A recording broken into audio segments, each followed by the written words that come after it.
যুক্তরাষ্ট্রের university of south ফ্লোরিডায় অধ্যয়নরত অবস্থায় নৃশংস হত্যাকাণ্ডের শিকার বাংলাদেশি শিক্ষার্থী জামিল আহমেদ লিমন ও নাহিদা সুলতানা বৃষ্টিকে বিরল সম্মাননা জানাচ্ছে বিশ্ববিদ্যালয় কর্তৃপক্ষ। তাদের অসামান্য মেধা ও গবেষণা স্বীকৃতিস্বরূপ এই দম্পতিকে মরণোত্তর ডক্টরেট ডিগ্রি প্রদানের সিদ্ধান্ত নেওয়া হয়েছে। আগামী ৯ মে বিশ্ববিদ্যালয়ের বসন্তকালীন সমাবর্তনে আনুষ্ঠানিকভাবে এই ডিগ্রি প্রদান করা হবে। মঙ্গলবার ইউনিভার্সিটি অব সাউথ ফ্লোরিডা কর্তৃপক্ষ আনুষ্ঠানিকভাবে মিয়ামির বাংলাদেশ কনস্যুলেটকে চিঠি দিয়ে এই তথ্য জানিয়েছে। কনস্যুলেটের একজন প্রতিনিধিকে উপস্থিত থেকে নিহত দুই পরিবারের পক্ষে সম্মাননা গ্রহণ করার জন্য অনুরোধ করেছে বিশ্ববিদ্যালয় কর্তৃপক্ষ। মিয়ামির কনস্যুলেটের একজন প্রতিনিধি সমাবর্তনে উপস্থিত থেকে জামিল ও বৃষ্টির পরিবারের পক্ষে সম্মাননা গ্রহণ করবেন।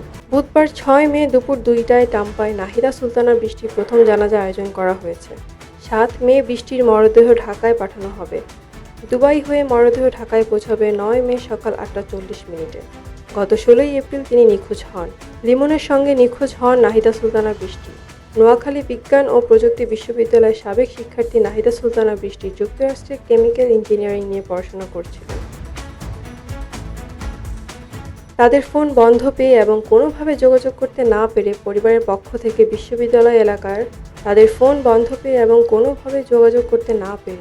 পক্ষ থেকে বিশ্ববিদ্যালয় এলাকার পুলিশের সঙ্গে যোগাযোগ করে পরিবার। এ হত্যাকাণ্ডে জড়িত সন্দেহে জামিলের রুমমেট মার্কিন নাগরিক হিশাম আবু ঘরবেহকে তার পারিবারিক বাড়ি থেকে গ্রেপ্তার করা হয়।